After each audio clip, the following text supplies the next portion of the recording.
Hey all, our big hair, run long after 60. If this is the first time you're here, boy, am I glad you found us today. If it's not the first time, well, you know how this goes. Every episode of the podcast starts with me out on a run, not in a studio, not behind a desk, but moving. This is episode 43. And today's guest needs no real introduction. You know Dean Karnazes. You know him well, I hope. 10 Badwater finishes, one time in first place, 12 Western States finishes, 11 of them sub 24. He won the Vermont 100 outright. He did 50 states, 50 days, 50 marathons. He's done so many things in his 34-year running career. He's got books translated in 21 languages, probably hundreds of interviews. If you're interested, and I hope you are, go check them out. Research, find out more stories, buy some books. You're never going to regret it, I promise. But, having said all that, that's not what we talked about. I had 90 minutes with the man who's been running for 34 years without stopping and no injuries. I asked him what that's like right now. I asked him about his mom, who lives on a beautiful little Greek island, has the secrets to longevity. Quite purposefully, I set this up so that this episode launches on his 64th birthday. Now, he told me he doesn't celebrate his birthdays very much, but when I told him about the podcast launch date, he said, well, now that you told everybody, I guess I'm going to have to celebrate it. What a great attitude. What a way to pit. I've been admiring this guy for many years, and he was humble and deliberate and direct and funny, and he listens, and not everybody does that. So this one is for you, Dean. Happy birthday. And with that, I think it's time. It's time for one of my favorite ultra runners, one of the greatest of all time. It's time for Dean Karnazes. Let's go, let's go, let's go.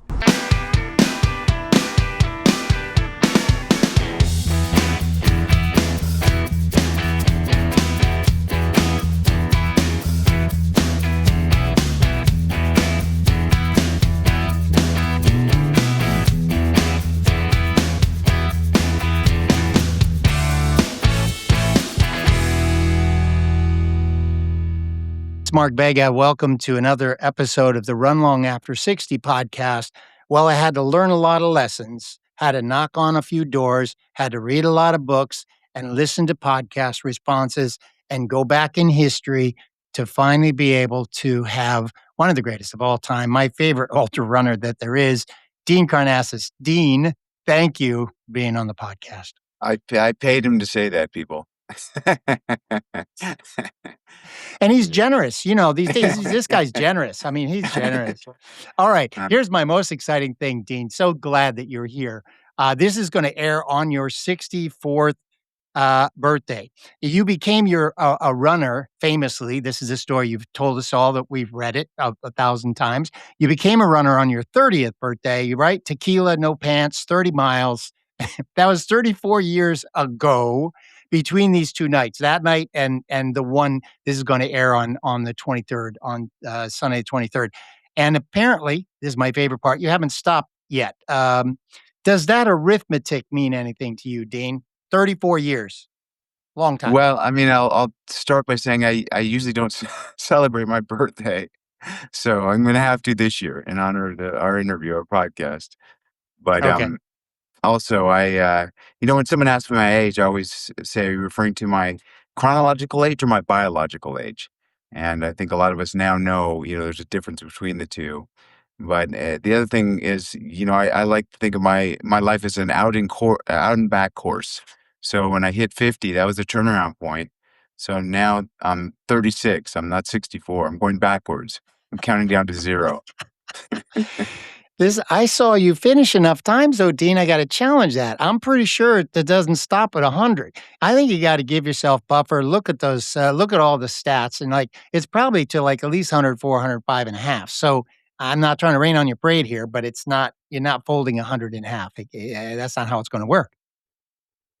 Well, my mother comes from this island called Icaria in Greece, and if you know the story of Icarus, the boy with the wax wings that flew too close to the sun. Icaria is the island he crashed upon. And the reason I'm bringing this up, it's one of the blue zones. You might have heard of the blue zone. So it's the places where the indigenous population lived to be the oldest. And Icaria has the highest concentration of centenarians. And these are people that live, 100 or beyond, of anywhere in the world. So, maybe I'll follow in her footsteps, hopefully.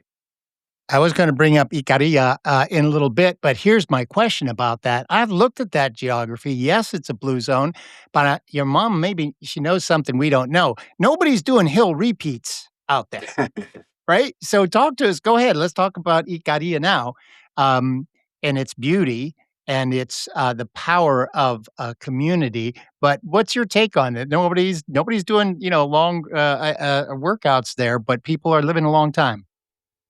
Well, people Why? are outside, they're outside, they're growing their own food and they're doing workouts from almost the moment they get up until the moment they go to sleep. Now, I'll tell you a funny story. I was at this village up in the mountains and there was this old woman and they said, "Oh, she's kind of depressed today." And I said, "Why?" Well, they said she's 104 and she started a new business. She was like an entrepreneur. She started this crochet business with shells and everything. And they said, I said, "Well, why is she depressed?" And they said, "Well, she walked 5 kilometers down to the bank to get a loan." And the loan officer said the bank has a strict policy. They don't loan money to people over 103. So she walked all the way back and she didn't get her loan. No way. Come on, that's apocryphal. That's crazy. Oh Uh, my goodness. She's But yeah, I got it. mean, the reality is, yeah, they're not runners. I mean, they're kind of stuck in older times, which I think is part of their longevity secret. Is they're kind of living as though it was the 40s or 50s or 60s. And every time I go running up in the mountains of Icaria, if there's a car that comes upon me, they always say, "Hop in, we'll give you a ride." Like, what? Why are you out here running? We got a car. You're like, yeah, you're the contrarian. Is that the concept of longevity through ease? Really? It's like the olden times.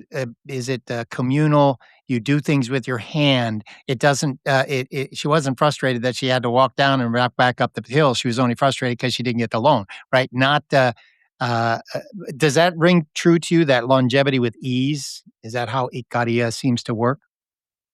It's an interesting study, this island, because it was a communist island in World War II. The Greeks were invaded. You might not know, the Greeks were invaded by the Germans and then the Italians, and Icaria became this throwback of communism. So a lot of Oh. poets, philosophers, artists, writers, they all went to Icaria. In fact, they called it the Red Rock for a while. Like the red being communism, and they they didn't want any money. They didn't have any money, and they said, "Let's just barter."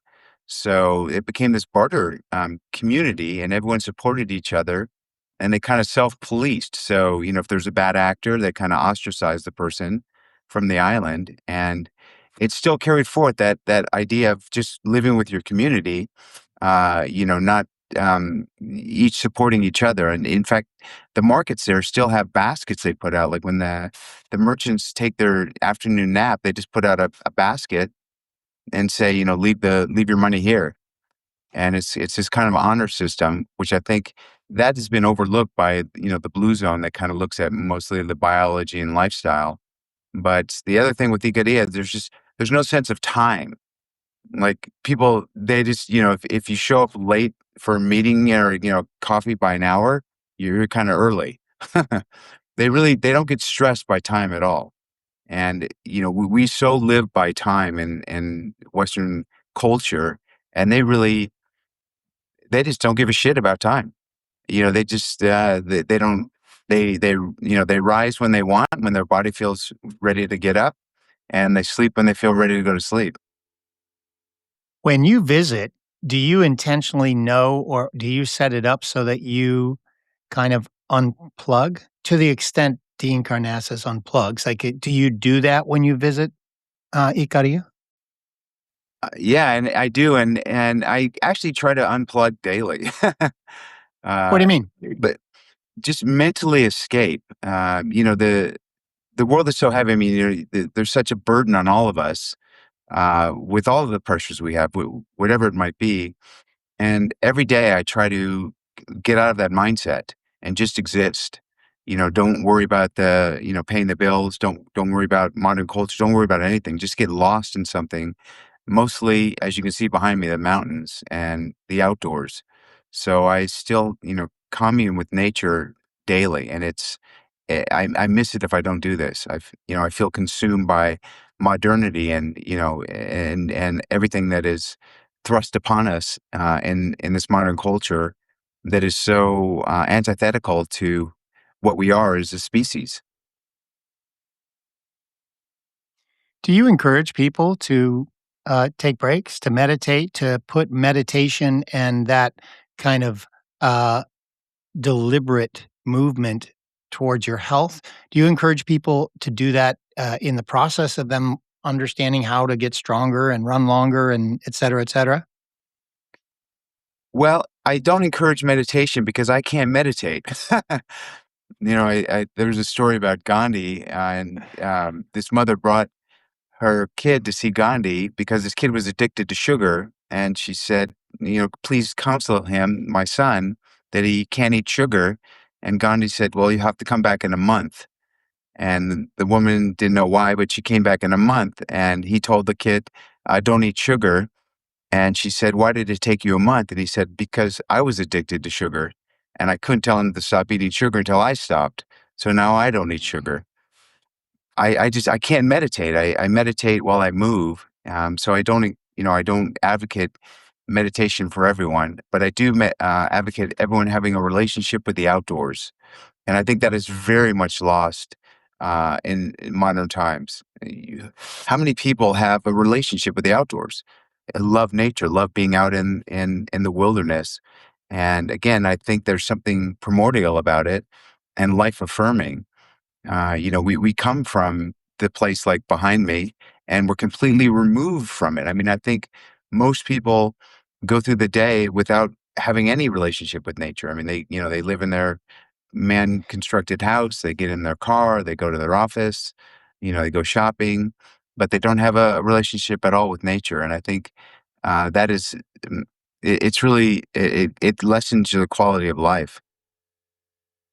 I first saw in the last handful of years, it seemed like you an ambassador for Greece and online, and that was the first time that I'd seen you. There's something powerful about being in the places where you encourage others to be. And so when I see images of you on various races all over the world, all over time, you know, uh, from Badwater to Western States and 1,000 places in between, there's something cool to see a place where you wanna go and, get some satisfaction out of it. And I I loved it. And so, I love that, I didn't see the Greece connection until you told me, "Here's the Greece connection," meaning me, like online. Was that, has that been important to you, like, being able to kinda be this Greek ambassador, and do you still play that role? Do you enjoy it? Like, talk about that a little bit.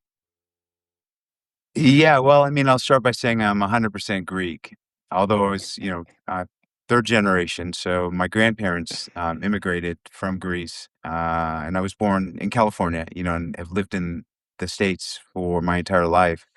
But my ancestry means so much to me because, Greece is the cradle of Western civilization. And, as I've come to study classics, I've learned that so much of our modern institutions are based on ancient Greece, including democracy. I mean, Greece is the birthplace of also the marathon, some marathoners might know, and of the Olympics. So to return to these places and learn more about them, learn about the history, delve into the history has been incredible for me and for other people that have kind of followed along on my journey. Yeah, I was appointed as the global ambassador of Greek tourism. and it was a great role. It was a 2 year role that I played, and I got to promote Greece, and Greece is an amazing country, and Greece has a very strong, I guess I'll call it a brand recognition globally because the Greeks were so influential in shaping how we live our lives. Starting with Pythagoras or Pythagoras, as we say, and certainly Socrates or Socrates, Plato, as we say, Aristotle. So these were great thinkers. Sappho, like the lyric poet Sappho, is her writing is so profound and so powerful and so relevant to today. So rediscovering Greece and my ancestry has been a fantastic new kind of chapter of my life, and I can't get enough of it. I mean, I probably I'm consuming ancient classics every day, either through audiobooks or reading, and I just once you go down that rabbit hole, it's it's hard to come back. It just so takes over who you are, and you so realize that the things we do today, we're and the things that we don't do and the things we debate today were being debated 2,500 years ago. You are the absolute perfect person to be in that role. The power of, stories, the power of history, the story of marathon, what it is and what it isn't, what it was and what it could be. I had no idea about, until I read it about you, I didn't know that Spartathlon existed, though King Leonidas was, important to me, uh, for a lot of different reasons, but, to see you in those places with I was gonna say with your feet on the ground, uh, it's inspiring, but this is a tangent. Uh, I think Dean Karnazes nobody catches a photo with Dean Karnazes when his feet are touching the ground. I had a little game with people like, "Hey, try to find me a Dean Karnazes image, a powerful Dean Karnazes, Dean, can you get a photo?" And I'm like, "This guy's feet doesn't touch the ground." And my friends are like, "Oh, that's ridiculous." And then they came back to me, it's like, "You know what? I don't think his feet touches the ground." Some guy's like, "Yeah, he was doing an interview after somebody else was kissing Leonidas's feet after the Spartathlon. Famously, that's how you end the race. And you're such a great advocate and participant and champion of the race." And somebody said, "No, he was interviewing somebody at the finish line. I'm pretty sure he was standing still." I'm like, "Okay, well then there must be some truth to that." Dean, it's inspiring. How about that? I bet when's the last time somebody told you, "Hey, does your feet ever touch the ground?" I hope I'm the It's first guy.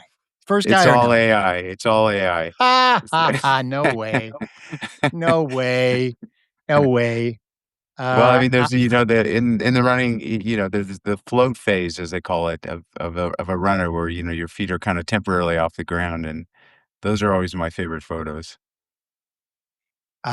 inspiring. I use that word a lot, but honestly, Dean, as I'm running, sometimes I picture that. I picture that image, and I think it gives me just enough pep in my step to achieve that midair uh, flow.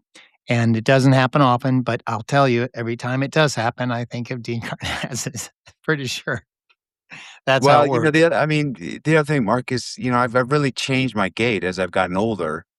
As I've gotten more seasoned, more mature, but, I really try to recruit more of my upper body when I'm running and kind of thrust my arms and, really minimize my footfalls. So, really quick, shorter footfalls, but quick, mid-foot strike and spring, but using my arms a lot because, let's face it, your your knees are not what they were when you're younger, and so I'm trying to stave off osteoarthritis and any sort of bone bruising by really recruiting my upper body to do a lot of the work, and that subsequently has me touching the ground a lot less, but my stride is a lot shorter as well, and my foot turnover is a lot quicker. When did that happen? When did that start? What age, if you can put a pin on the date, like when did it start that you realized, okay, change gait and start using your arms more?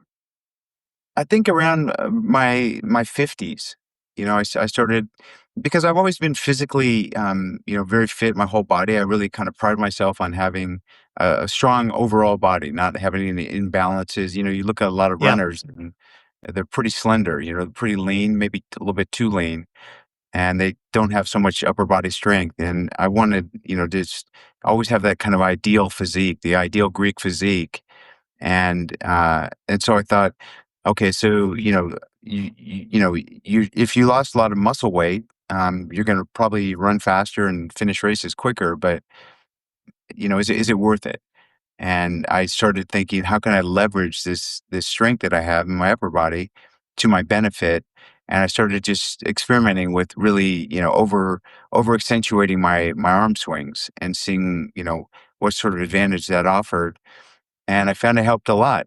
And now when I finish an ultra marathon, you can't believe how sore my arms and my deltoids, everything, my neck muscles, my back muscles, they are really sore because I'm really emphasizing my arm swing to drive me forward. Do you do that in every training run, every run now? I mean, do you have that kind of full body activation when you're training? I do. And the other thing I'll say is I never used to use poles. I kind of poo-pooed poles as weakness or something. I guess I don't Yeah. know. But now I've just completely embraced running poles. Not on the road, obviously, but in the mountains and on trails. So that's helped a lot. I mean, my climbing with poles it's almost like a different sport because I'm really used leveraging my upper body strength. What came first, using the poles and, like, figuring out, "Oh, man, I could use that'd be they're very helpful," or, this concept of the, other upper body, increasing strength and upper body? The poles or the strength first? Which came first? The strength came first because Okay. I run lots of ultra marathons and all kinds of surfaces from road to snow to trail, but I also run just traditional marathons and even half marathons. I love running half marathons and marathons. I've run, I don't know, probably 300 marathons now. And I noticed in the marathon when I was fatiguing with my legs, if I could thrust my arms forward, it was really helping. So it started, with my arm swing before the poles. When you start using poles, do you find them the most beneficial for you, on the uphill, or is downhill do you ever use them to go downhill too? Now both. Yeah. Mostly was using them on the uphills originally, and there's some technique on the downhills to use with poles. So I've done a lot of experimentation with pole length. I mean, they tell you traditionally that if you bend your arm at 90 degrees, that the pole should be about right there. And I found that a pole that's higher than that is way more beneficial in the downhills. You're not having to hunch over so much. So I've done a lot of experimentation and optimizing, and yeah, so now I use them both on the up and the down. I'm glad to hear it, and I am also glad, when I first started seeing you do strength training work and put videos out, that's the other thing I should say out loud. When you started 34 years ago, there wasn't 1,000 people doing this. 34 years ago, there was a very small number of people, and everyone was trying to do a thing, trying to do their own thing, but you were just trying to singularly just be fit in your own body. Um, so, so we didn't have social media 4 years ago, right? We didn't have all that. So it's very helpful, I guess, and thank you. I'm glad you maintain an account and do, um, just to show what you're doing. When I see you get on a machine, arm machine, whatever, they're short images, and it's really I loved seeing it, so thank you for that, and it made me realize, like, this guy's in his 60s, I didn't catch Dean Karnazes when he turned 60, he's in the middle of it, and he's not stopping, he's hard at it all the time, great ambassador to all kinds of things, a positive kind of influence there is, and, so when I think the idea that I can imagine Dean using Karnazes heading up those hills and heading down those hills, using poles exactly how they're designed to be used to help that athlete move forward, that does a lot to my audience anyway, to people thinking, "Oh, man, this guy, ultramarathon man is still at it, and look at him. He's doing exactly what we should be doing. He's doing what I should be doing," they say to themselves, I think. I think. T that but No, go ahead. I gotta say I feel like a hypocrite because yesterday I broke my pole on a kind of on a flat, kind of graded downhill, and yeah, I was not paying How'd it attention. break? I must have kicked a rock. I mean, it literally was like a trail that it was like a graded fire road. It must have been something, a stump or a rock, but I kicked it and kind of sort of tumbling forward, put my pole down, and my knee just hit the pole and snapped it. Okay. Yeah, so Yeah, I've broken a couple poles. Yeah. that's pretty dramatic. I've heard a lot of people I haven't had that kind of story yet, but a lot of people break them. But you said you were just out there testing. You're doing a lot of stuff, so it makes sense. I was gonna ask you how many poles have you broken, but you only just broke one. I've That broken two, but and they've always been like after really technical, difficult sections, navigating through them perfectly, and then getting on an easygoing kind of cruiser section. Inevitably, that's where I've broken both of them. uh, I also I'm glad that you said it about, you change your mind. It's not about being tough, uh, uh, but they are an available and useful tool. And I think a poles are as important as, a water bottle and a, you know, navigation tool or something, right? If you're going up in the mountains, I think they're just tools that we have to be able to use. So I'm glad to hear it, glad to see it. Um, my coach wasn't. He said, "You're a runner. You're not trying to, bulk up. Whatever. Here's the exercise you need to do." I'm like, "Okay, that's good. I'll be limited on my upper body work." And then, greatest of all time, Dean Karnazes comes on an image, and he says, jumps out of a pool and says, "Oh, these are good push-ups. You can do 50 of these in the morning. It's perfect. It's a great way to do it. It's good." And like you had that energy. And then you dropped down and you did 4 different types of push-ups and equal 50. I'm like, and then you jumped in the water. It's good. Give it a try. I'm like, how is this guy still with that energy? So that was the greatest video almost that I've ever seen of you, Dean. And I love it. Why? Because to this day, I drop down in the morning and try to do that. I don't have a pool to jump in, but I really try to do that because you're not wrong. Aerobically, it's really powerful to try to switch up those push-ups and get through 50 no matter how it is. And, but I'm even mentioning it now because it's the attitude, Dean. It is that attitude. And I I think, you know, I'm glad David Goggins came on the scene. You know why? Because without David Goggins, people would be putting way too much pressure on Dean Karnazes, meaning you've gone for so long with no injuries, and you've gone so long, no breaks, no injuries, and you know, you're I didn't start till I'm in my 50s. And so people see this and they're like, "Oh, this guy just keeps going, keeps going." But talk to us about how you're able to maintain and pay attention to your body so that you can say it is many, many, many years without injury and many, many years, right? How do you maintain that? Well, I'll start by saying I'm a fan of David's, and I know Me David. too. Everybody is. Yeah, we're friends, and we've raced together. We've done Badwater together, and I always tell him like, David, you were in diapers when I first started doing this shit, so pipe down. Yeah. Yeah. But the thing that I think has helped me a lot is that I don't compartmentalize fitness. Like I don't say I got to go to the gym for an hour now. It's I work out throughout the course of the day, so I'm constantly working out, constantly moving. I don't sit down from the moment I get out of bed until the moment I go back to sleep. If I'm not traveling, don't have to get in a car or plane. So even now, like I'm on my toes, bouncing around as we're doing this interview, and I do like a lot of body weight workouts throughout the course of the day.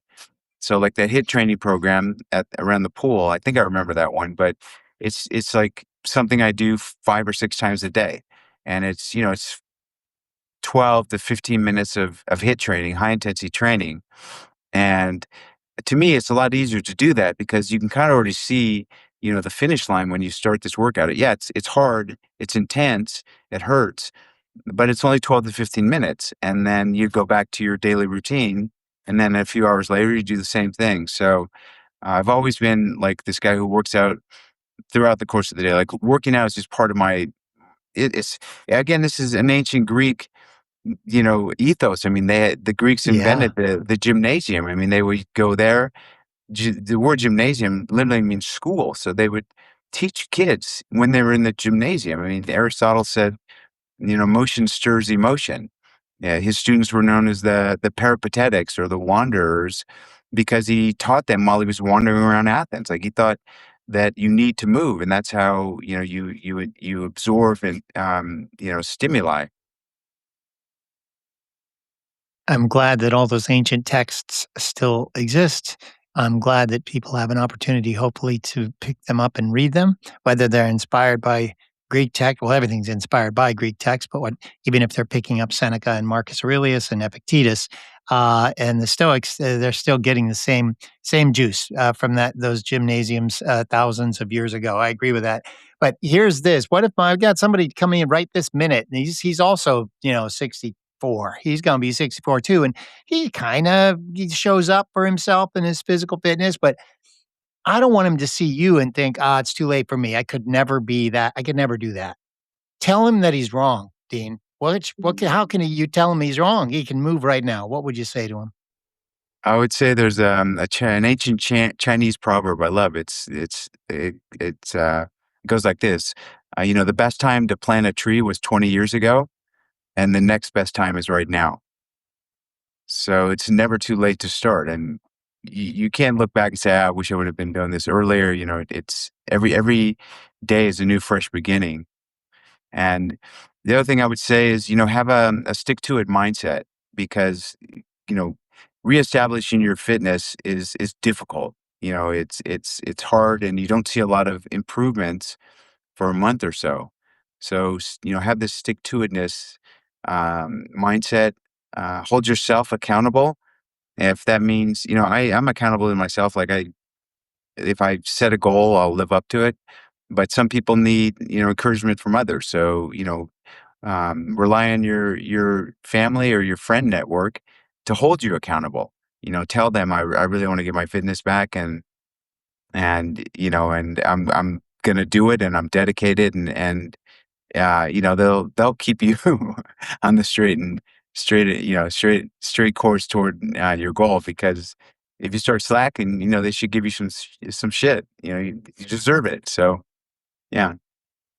But and make it fun as well. I mean, don't be afraid to laugh at yourself. If you can't do a rep or something, you can't do 10 push-ups, you can get there. Amen to that. Amen to that. If what about what if they see something and they actually pick up a book from you and they're like, okay, this guy's been this Greek model of physicality for years, but you know what? I, I'm going to do that. I think I want to run an ultra marathon, whatever that means to them, and they're just starting out. So what's that? And this is the only conversation they're ever going to have with you. I mean, for God's sakes, it's Dean Karnazes. So they say, Dean, I think I'd like to run an ultra. I know I'm a little old, but what are some steps that I should take? And not something I'm going to find on Google, but what do you think are some things I should really think about as I'm going to accomplish that goal? I want to run that 50K, let's say. I want to run an ultra. I think they should do some reverse engineering and pick the race first. So I would say pick a 50K in a place you just love. That you might be traveling to another state, even to another country, but pick a race in somewhere very desirable, highly desirable for you, and then begin from there.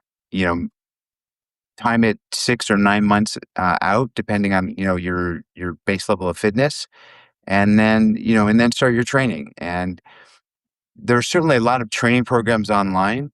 There's coaches now. There's great coaches. There's no shortage of people giving advice and good advice on how to run an ultra marathon. So if you want to follow a program like that, follow a program like that.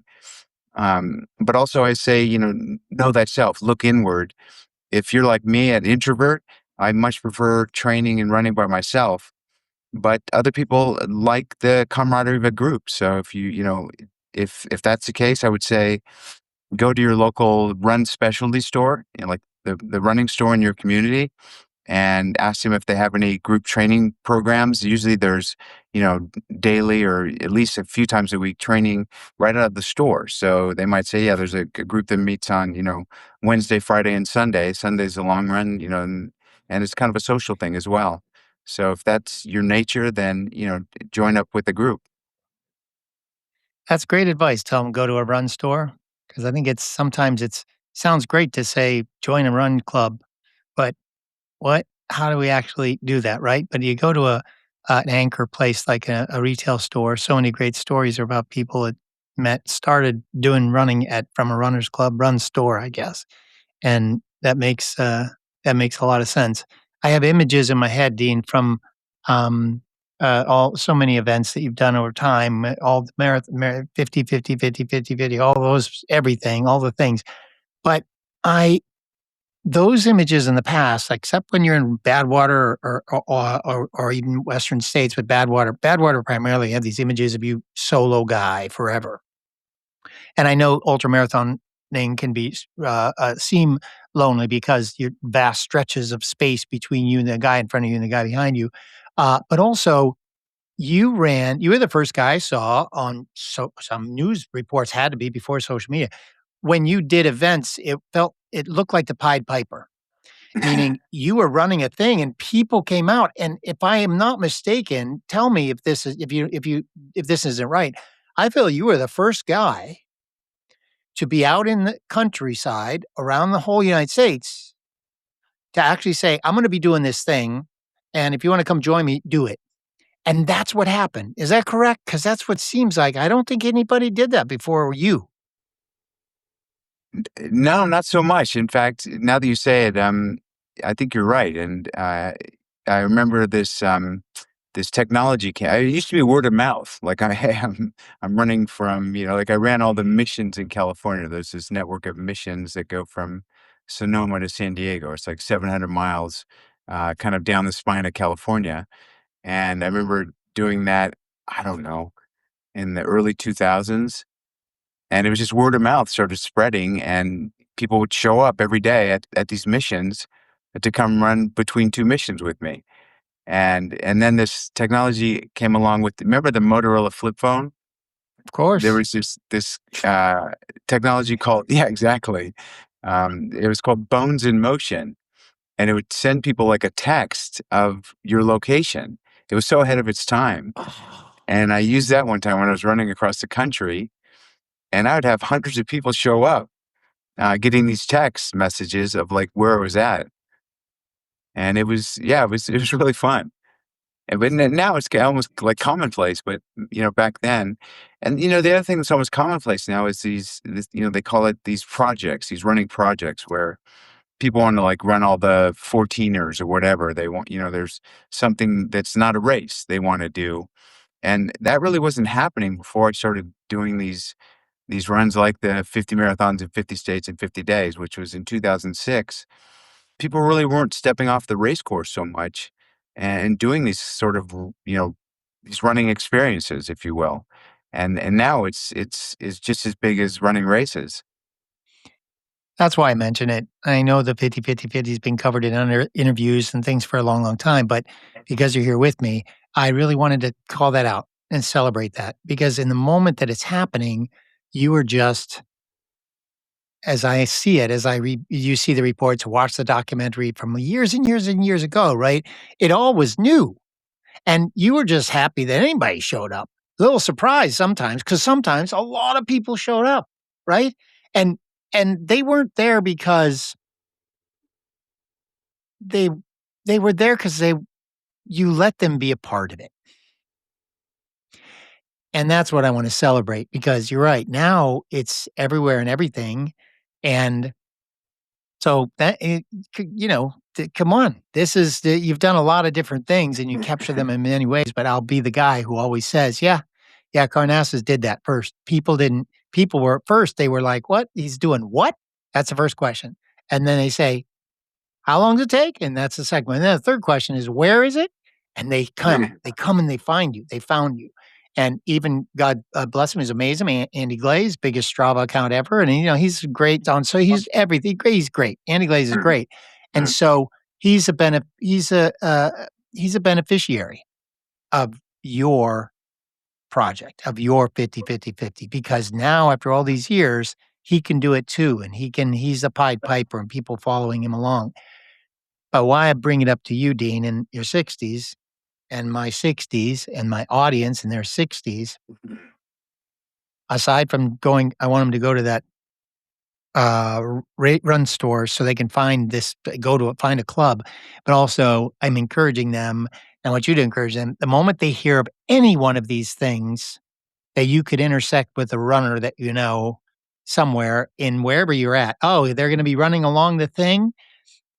Don't show up with a lawn chair, but show up and lace up, right? And do it. It's like this first step of participating in a community that only exists if you participate. Does that make sense?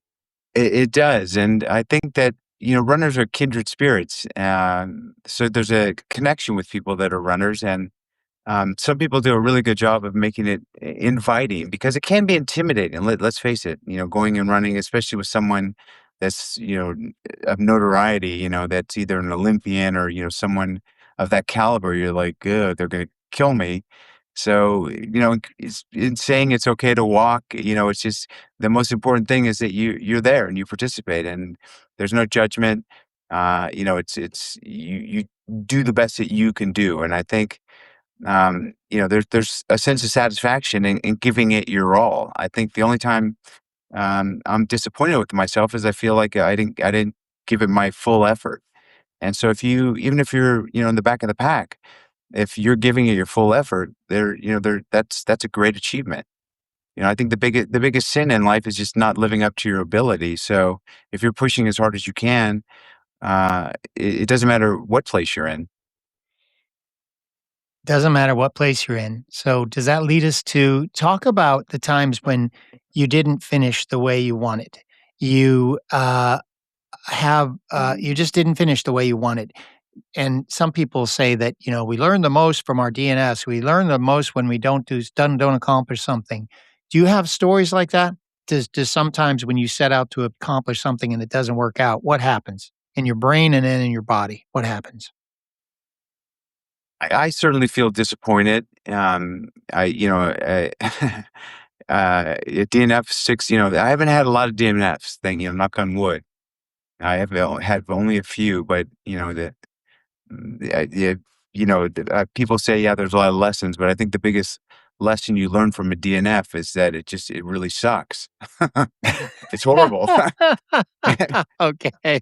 That's the biggest takeaway for me is, this is shitty and I don't want this to happen again. So, I have this saying, if at first you don't succeed, train harder.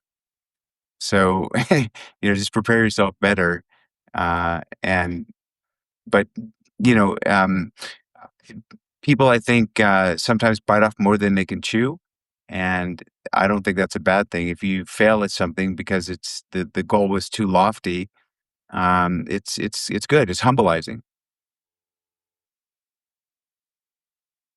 I think it's a good idea to do that. We don't know our limits until we hit one, right? We don't know. We don't know.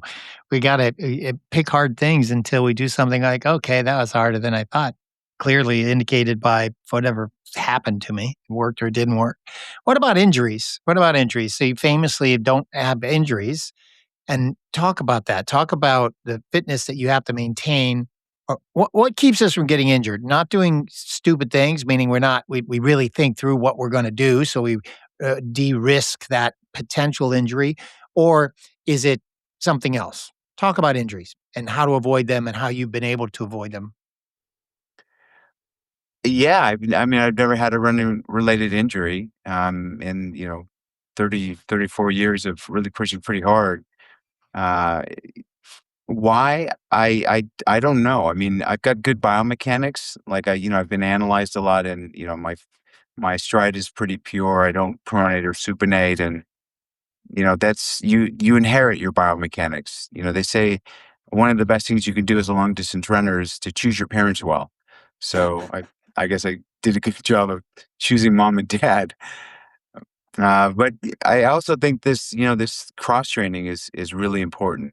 So I think just running is kind of a recipe for overuse injuries, and so I think cross training is very, very important.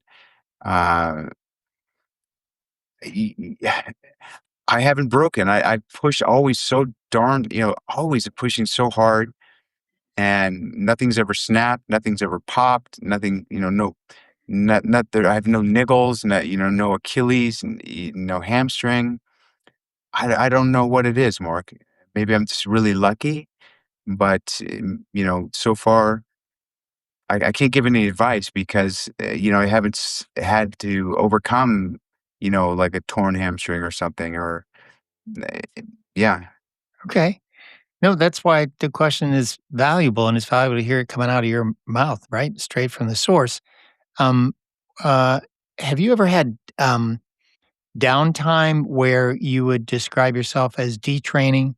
Like, things happen in life, and you were a couple months, you're just like, ugh, unplugged from everything, and maybe do a little bit of run here and there, but that you would describe as, yeah, I took a break from it.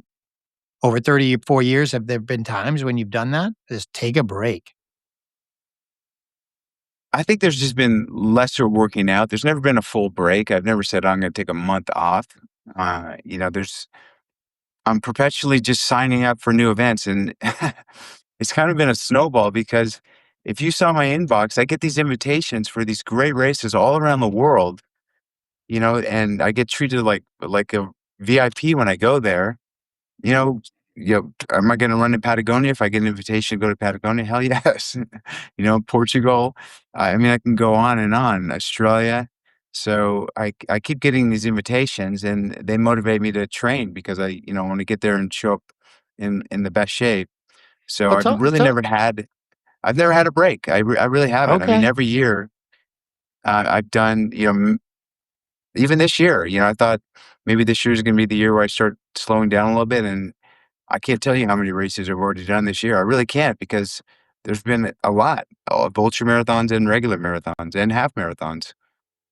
Are those all driven by invitation?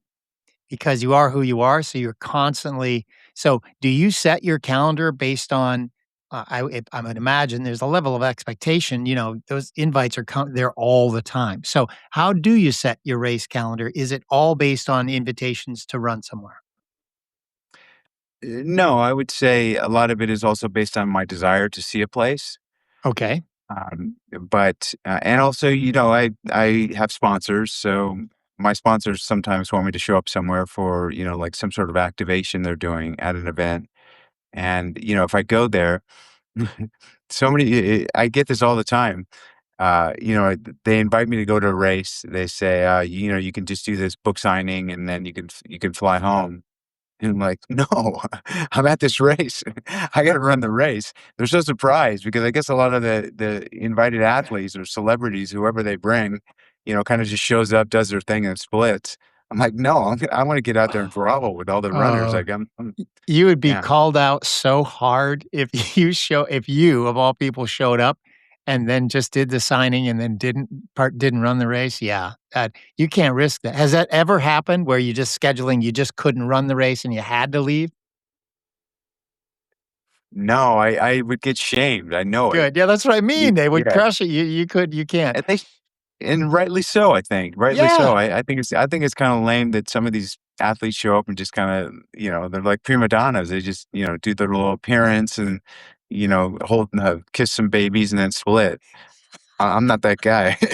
Uh, I think we rely on that too. That's what I meant about Goggins coming in later is Mm. that we no, we I think we as consumers, we see this, and I think you there's a level of expectation. You've carried the weight of expectation from the moment, Pops is, referring to the ultra marathon man or all the things that you have embraced, labels that you put upon you because you just have done so much for so many people for so many years all the time that I don't know, I don't wanna call it a gilded cage. It's not a cage at all, but, I think there must be levels of expectation that very few people have in this running universe. I think you might be an N of one, Dean, where the type of expectations people have on you and the reason they have the expectations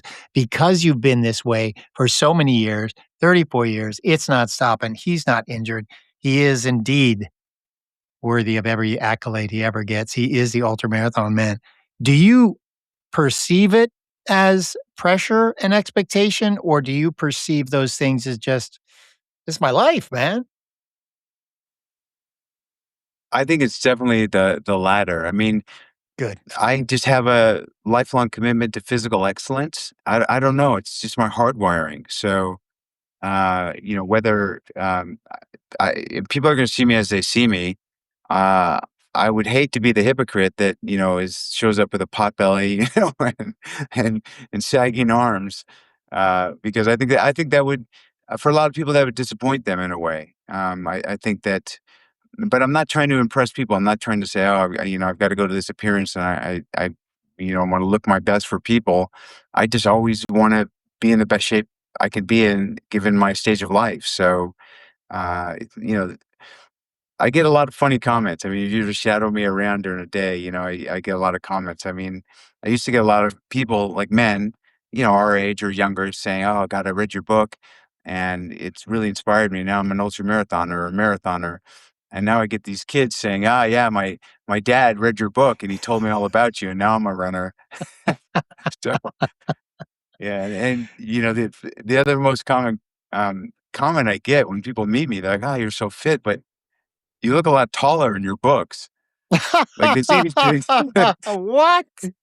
yeah, I mean, they see the cover pictures, and it's like, you're full frame. This is like, I look like I'm a huge, bronze statue or something. They're like, "God, you're kinda short." Uh, that's true. Like, yeah, I'm like, oh, I tell Dean Karnazes all the time. I tell people all the time. It's what I started doing this years ago when I learned about Spartathlon. I was like, you know that Leonidas statue? No, I think that's how big Dean is right there. That is Dean's size. He is King Leonidas his size. That's his size. I don't know that anyone's asked about this, and I went back to the books and tried to see it, but so I'll ask.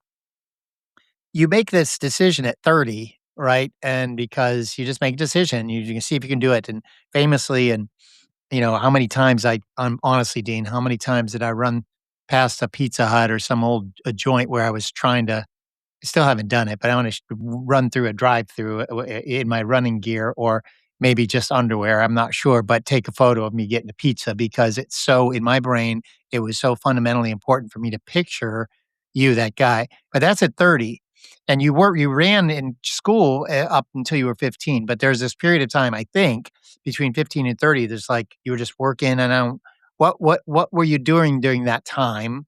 And what was your fitness during that time? And then what was the decision? And again, it's written differently in the book, but what was the decision? You're like, oh man, I got to start moving again. Yeah, I mean, it was kind of a, confluence of a number of factors. So, you're right, I ran competitively until I was 15, and I was a freshman on the varsity cross country team, and we won, the championships.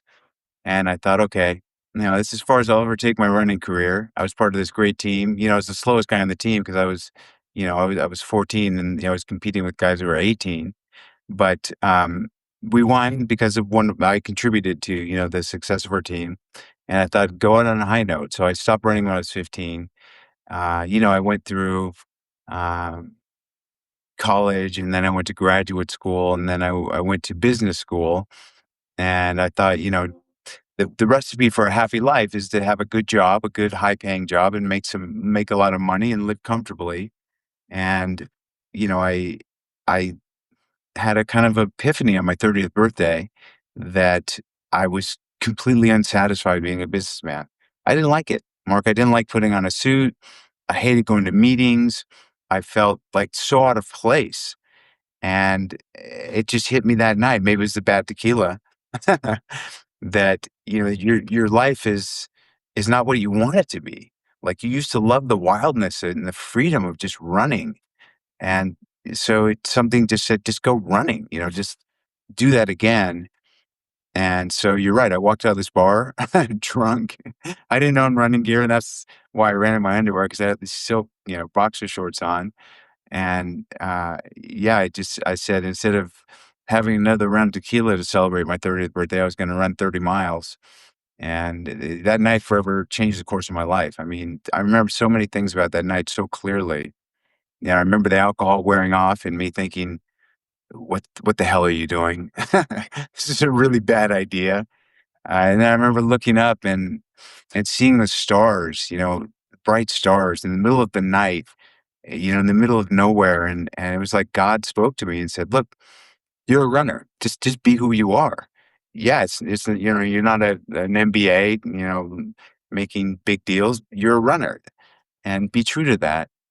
And so I thought, listen to this higher sense of purpose, and become a runner, and I did it, and it's worked out really well. Yeah. How many people have come to you and told you over the years, is this dozens or hundreds or countless, who've kind of recanted like I just did? Oh my God, the underwear, I'm committed. I'm going to do it too. How many people came to you over time and said, yeah, I get that. That inspired me to start doing something. Well, I've certainly had a lot of pizzas delivered to me when I've been on these runs.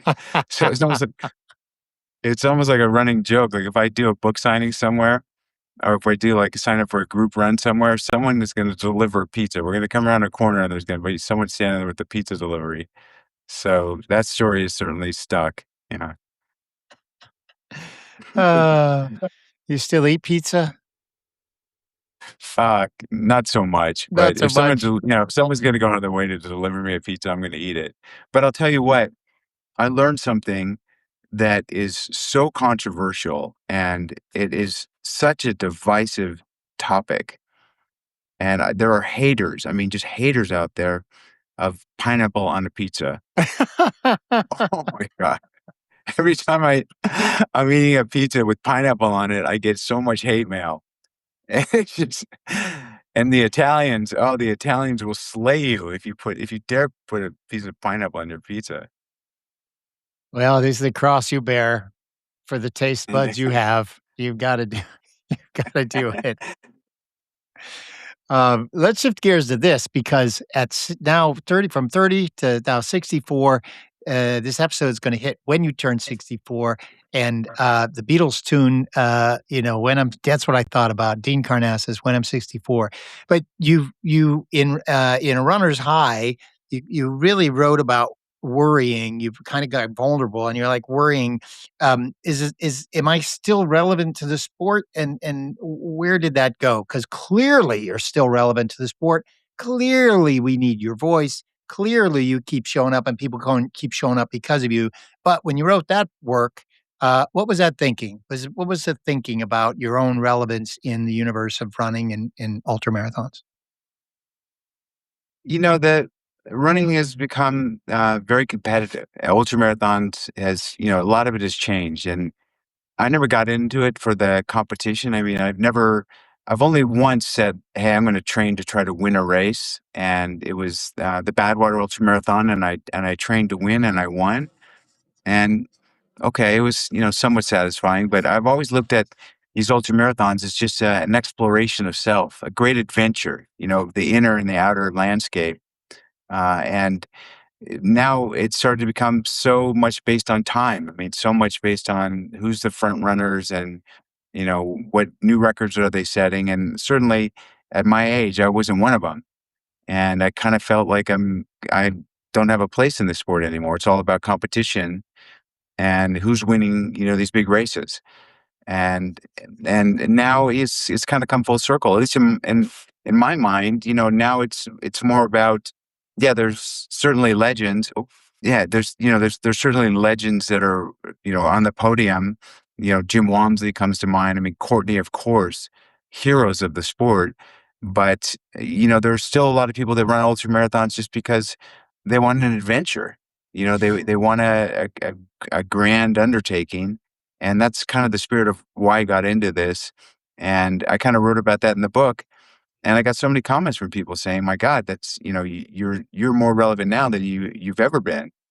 And so it was I guess a time in my life where I thought, I'm not going to get sponsored because I'm on the podium anymore, that's for sure. But I was still somewhat attractive to sponsors, and there's so many weird dynamics in my life. I mean, because my books are in print, and I think 21 languages. When I go to these international races, I travel all around the world to these races, and when there's an international field, like I was just at the Badwater Ultra Marathon, I went to the pre-race meeting. I Yeah. was nearby, and I dropped in, and people know me because they've read my books. Either it might be in Romanian, it might be in Spanish, it might be in Japanese, it might be in South Korean. Wherever they've come from, I'm like the one guy they kind of know because they've all read my book. So I have people coming up to me from all over the world and sharing their stories with me, and it's a really quite amazing, and it inspires me so much to keep going. Just so we're clear, 10 sub 24-hour Western States finishes, 10 Badwater finishes, 2 wins. So while the sport has changed because there's a lot more people now too, the people who you joined on the podiums for all those years, those people luckily are still here, just like you, still here. And everybody seems to be struggling to make way to celebrate the new people, the Courtneys of the world. And Courtney's ready to hand the baton to someone too, right? It's moving so fast. But I'm so glad to hear that every time people see you, they come to you. And I'm so glad you've always been as far as we know from the outside, everybody knows that Dean Karnazes is knowledgeable, authentic, approachable, funny, fun, fit, and ready to go. I never came so close as to almost buying a trip to Greece when I saw one of your notations were like, you're actually getting a group of people to run and do an adventure, like a tourism adventure in Greece that includes some fitness, some walking, some running. That's like the greatest idea in the history of ideas and the greatest place in the world to do it. And you're the guy to do it. So I don't know if you're still ever going to do that, but I want to get on that wagon, Dean. That's personal direct No, outreach. That's perfect. yeah, no, I literally started a company called Greek Running Tours, and I call it foot tourism. I kind of came up with this term foot tourism. So it's experiencing Greece on foot, and exactly what you said. It's a 7-day tour of we go to obviously the Acropolis and the Parthenon. We go to Marathon. We go to Cape Sunion. We go to ancient Olympia, and we explore these places on foot. And it's running. I mean, a lot of runners, probably you as well. When you go to a new city, how do you see the place? If you're a runner, you lace up your shoes and go running. So and they're very popular, these tours. It's not hardcore running. I mean, the running is almost just an excuse to be able to eat more great Greek food. Sure.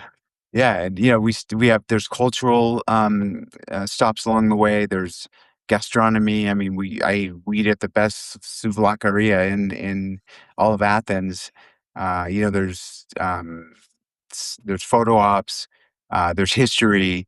That you are getting some fairly decent mileage. I mean, maybe 6 to 7 miles a day, but over 6 or 7 hours. So it's not fat paced running, and yeah, they've been great. People have really. I haven't been doing a lot of advertising because I don't know if I want to how much I want to scale it, but just through word of mouth, we fill these tours out.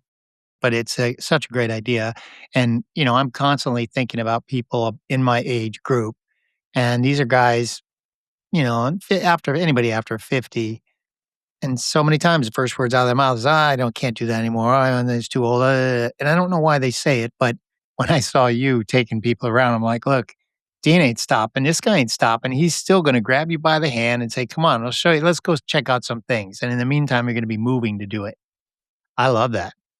I Yeah, well, just love I it. mean, Mark, most of the people on my tour are in their 60s, 70s, or even 80s. I mean, I had Don, this guy who's 88, came on the last tour, and I'm like, I thought, how are we going to get this guy up to the Acropolis? And he was like ahead of all of us.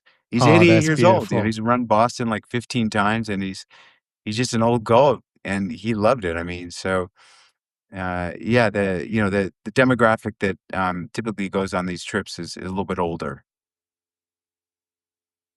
I would love oh, wow.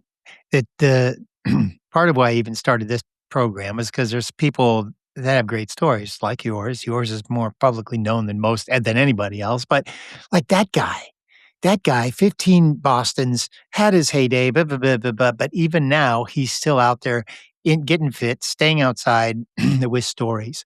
And so, and by the next time you do that, you should just stop and maybe you do this already. I don't know. Pick two or three of them who've already been running a whole lot, and bring out a camera and just record the conversation with the three of you, because I bet the amount of stories that comes out of a guy who used to run Boston and just was fit and just did this thing, and then he sits down and has a cup of tea or whatever. Man, there's going to be some stories there, right? Did those people, is that what happened? Did they share a whole lot of stories with you while they were out on this adventure with you? The journey, the Oh, tour? yeah. I mean, we spent 7 days together. So there's a lot of conversations, and he was amazing. He was so humble. You know, I had to drag things out of him, but he was such a humble guy. But yeah, I mean, we have all the meals are prearranged. So like if we go to marathon. In case you don't know, and unfortunately, a lot of people don't know this, Marathon's a place in Greece where a battle was fought in 490 BC, and that's where we get the modern marathon. But every time I post a picture of me at the beach in Marathon, people are like, I thought that was a race. I'm like, no, it's actually a place. So we go and visit the place where the battle took place, and you know it's right on the coast, and there's a great seafood taverna there. So we have this great seafood spread, and we know the owner of the restaurant, and it's all prearranged. And we have lively conversations, and certainly some wine, and there's something called ouzo, which you might know of. Gets the conversation flowing even further. So, yeah, I've met incredible people through these tours that have amazing backstories that you'd never hear, unless they were on the tour together or spending so much time, we'd never know of them. Right. Oh, that's glorious. Yeah, do a document, do a ti do take you maybe you do this already, but take a camera and sit down at that restaurant with all of them and just just let it flow, because, Mm. being in that place is probably there's just some magic there. And, I mispronounce the noun, but, Pheidippides, the guy who ran the marathon and came back, right? That was his journey, is that right? Yeah, Right? here in America we say Philippides, but the Greeks say Pheidippides. Pheidippides, okay. Pheidippides, yeah, and I mean, the full story of the marathon, which many people don't know, is he ran much further than a marathon before he died. So he, ran from Athens to Sparta, because you've seen the movie 300, and you know why he ran to Sparta, because the Persians had invaded the Athenians at the Bay of Marathon, and the Athenians were going to get their asses kicked because they weren't fighters. They were philosophers, Thinkers, that's mathematicians. right. Yeah. So they sent this foot messenger, Phidippides, to run to Sparta to recruit the Spartans. And he ran there, and it's in the ancient route he took. It was about 140 miles one way, and he got there the day after setting out. So Herodotus said he arrived the day after setting out, which the Spartathlon race, which is the modern incarnation of, recreation of this, interprets as is 36 hours. That's why the Spartathlon is a very strict cutoff at 36 hours. Spartathlon's a little bit longer as well. It's 153 miles because they follow a road system. But when Phidippides got to Sparta, he made this plea to the Spartans to come help the Athenians, and the King Leonidas said, "We'll come, but we can't leave for 6 days because the moon isn't full, and our religion forbids us for leaving for battle until there's a full moon." So Phidippides is now in a bind, right? The Spartans are coming, but they're delayed. So he decides he's got to run back to Athens to tell his brethren, the Spartans are coming. They're just not going to be here for a while. So he runs back to Athens, and he gets to Athens, and they say, well, the Athenians have already deployed to Marathon to keep an eye on the Persians, to kind of see if they're, what they're doing. So they're gone. So then he runs from Athens to Marathon.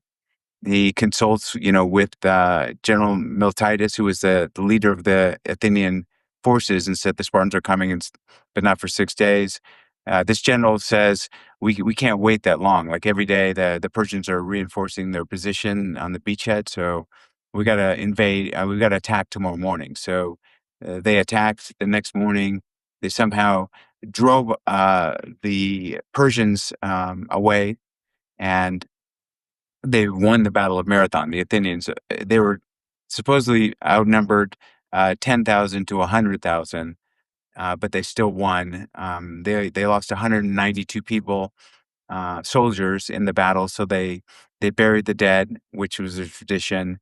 There's another tradition that they did, and that is they collected all the discarded armament from the enemy. So all the Persian shields, masks, spears, all of that stuff. Okay. And at the point where the enemy turned back, where they started to retreat, they piled all of this stuff up right at that point. And that was the Greek word for turning is trophy. And so that was the turning point. That's where we get that's the modern incarnation of the word trophy. That's where it comes from. Our modern trophy that you get for, winning a race or something comes from this discarded armament. And then Melted down from the armament of the defeated. Yep, they just gathered all the stuff that they left behind and they put it right at the turning point. It was like a big, statue at the turning point, a trophy, and that's like literally when you get a trophy, that's where the origins of the trophy come from. But then, there's the last final thing to do, and that was to run from the battlefield back to Athens and tell the Athenians that, um, that they had defeated the Persians. So that's the story we hear about Marathon. So Phidippides ran, it was actually 24.8 miles, but now we have 26.2 miles. That's a different side story. But he made it back to Athens. He proclaimed Nike, or we say Nike, which means victory in Greece, victory. And, as a side note, that's where Phil Knight got the name of his company, Nike. So he told the Athenians, victory, victory, we are victorious. And the Athenians looked at him and you know what they said?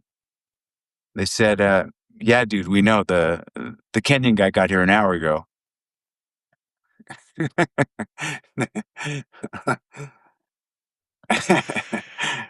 You start this conversation with some truths, which is everything flows from the ancient world. It just does.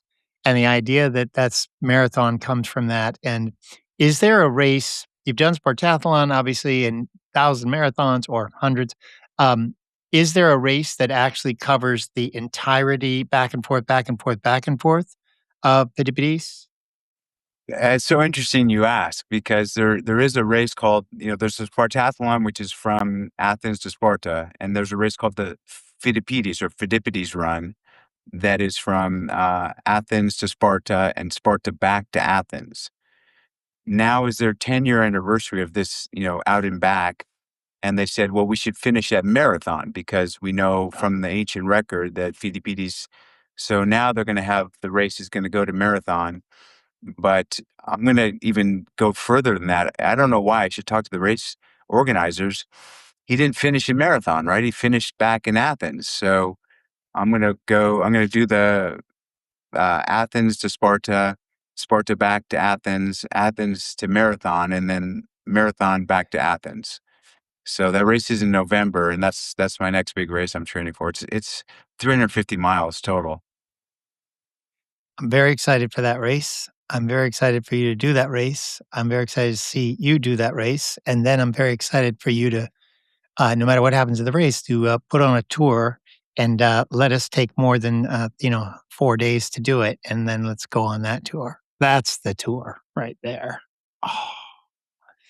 Yeah, I mean, and it's hard for you and anyone listening to this to relate to Greece, but Greece is still a very poor country and it's still very unchanged from ancient times. I mean, you get outside of Athens and you're on your own. I mean, there's the infrastructure out there is very shoddy. The roads are, there's no cars on the roads. It's not, coming from America and running like the Spartathlon is kind of shocking because it's not even like Europe. It's this weird, fusion of the East, West, North, and South, and it's there's less than 10 million people that live in Greece, and and 6 million of them live in the Athens area. So you get outside of Athens, it is still very, very rural and very undeveloped. Will with the popularity of Spartathlon, just as the global running audience comes to understand these things, um, is the are there infrastructure plans in place so that they could grow a more running audience in Greece? Is that the right kind of a question? I'm just curious. And I no, don't know. it's such a weird juxtaposition that Greece is the birthplace of running, and it's just now kind of catching on. I mean, I remember one time I flew into Athens and I got an Uber to go to my hotel, and I said to the driver like, Where can I run around here?" And he said, "Oh, you got to be careful. Running is very new in Greece." I'm like, Whoa. I want to strangle this guy. Like, you're like running is just now starting. It's like catching on in Greece. I'm like, no, this is where it all began. You're like, "Pull over to the side of the road. I gotta talk to you for a Yeah, minute." Yeah. yeah, Oh my god. yeah. I mean, we talk about the Spartathlon, but there are other like there's a race called the Immortals Race that goes from a place called Tripoli through Sparta and finishes in Kalamata, where the olives are from. It's like it's like a 90-mile race, and it's epic. I mean, you climb Mount Tiagatis in the middle of the night, and there's wild boars out there, and it's windy and it's rugged, and it's they're you're being pelted by pebbles from the wind-driven, you know, uh, rocks. Yeah, I mean, it's wild. It's just wild.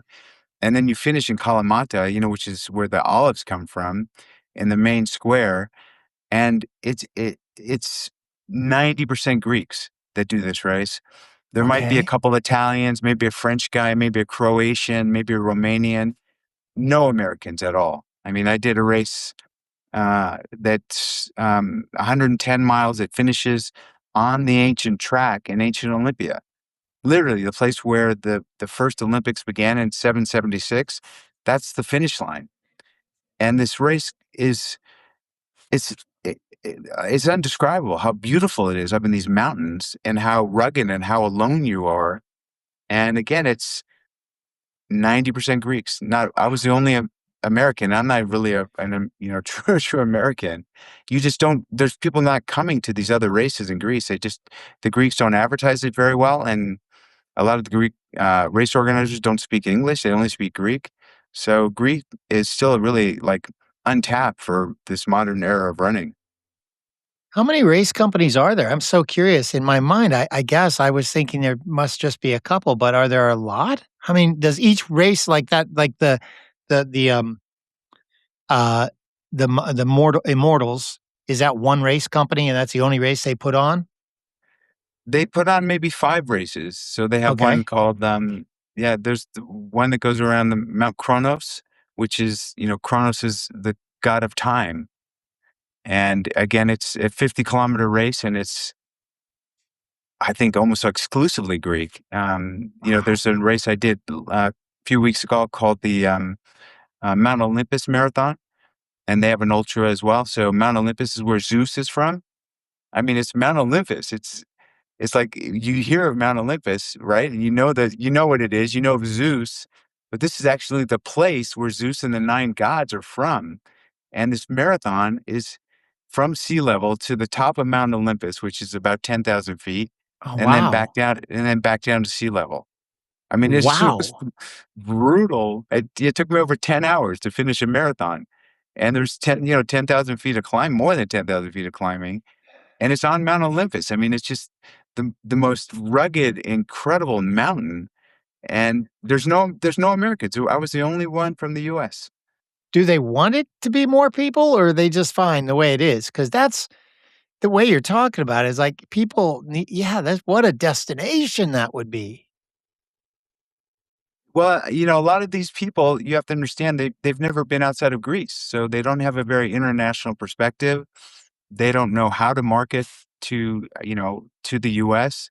They're kind of like removed from the modern running culture completely. And that's why me interacting with a lot of these Greek race organizers and trying Yeah. to grow their races in an organic and authentic way, it's been really, it's been good for both of us. So, they listen to me, and these races again, there's like Fastelli bars, the ancient hemodromi. These are the people like Phidippides were part of a class of citizens called hemodromi, which means day-long runners or all-day runners. And these Okay. were the foot heralds. I mean, the Greece realized that in the rugged and rocky terrain of southern Greece that a man could outrun a horse. So they had these trained professional runners, these messengers that would, gather intelligence, would disseminate information by running in between these places. And they ate this stuff called pestelli, which is like ground sesame seed and honey. It's like an energy gel kind of, and they serve it at the aid stations, during these races. Yeah. That's beautiful. Mm. Wow, that is old school. Do people package that? Can you buy that as a product too, or no, it's so old that they just make it? You can, they sell bars, Pastelli bars in Greece. I haven't seen Oh, okay, them okay. too much outside of Greece. Yeah. Mm. All right. This is amazing. Thank you for the both the history lesson and humanity, Dean. Um, so in January of 2025, a complete stranger accidentally DM'd you about running 24 miles, and you answered in 2 minutes a DM from a stranger. Uh, why'd you bother? Why did you bother answering that DM? I get a lot of messages. I'll be honest. I can't answer them all.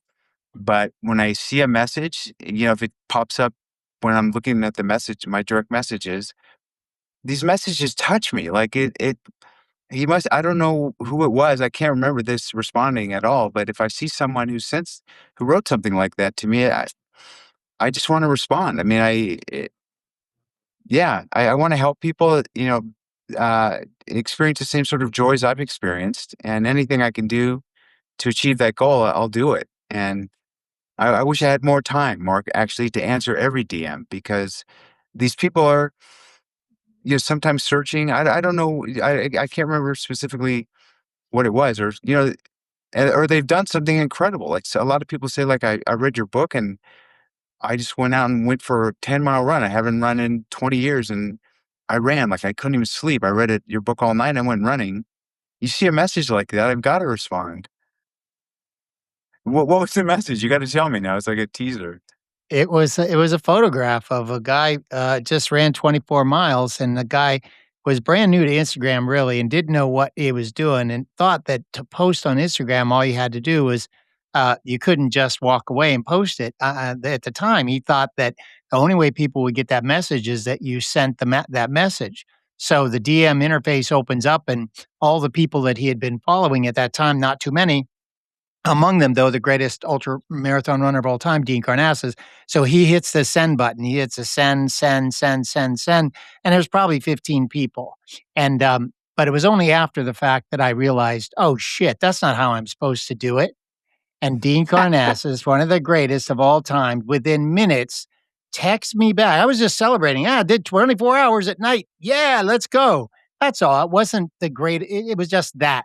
And Dean Karnazes, greatest of all time ultra marathoner, looks down, DMs me back, and he says, "Fuck yeah."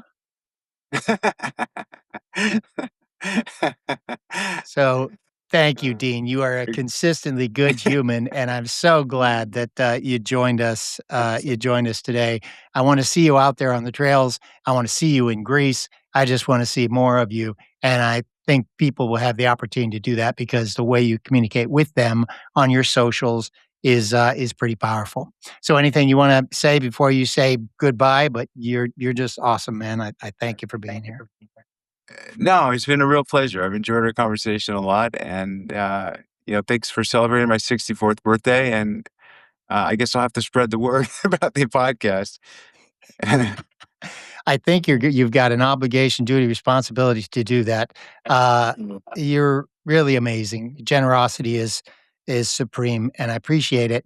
So, with that, I say, happy birthday, Dean. Aparisto Poli. That means thank you very much in Greek. Awesome.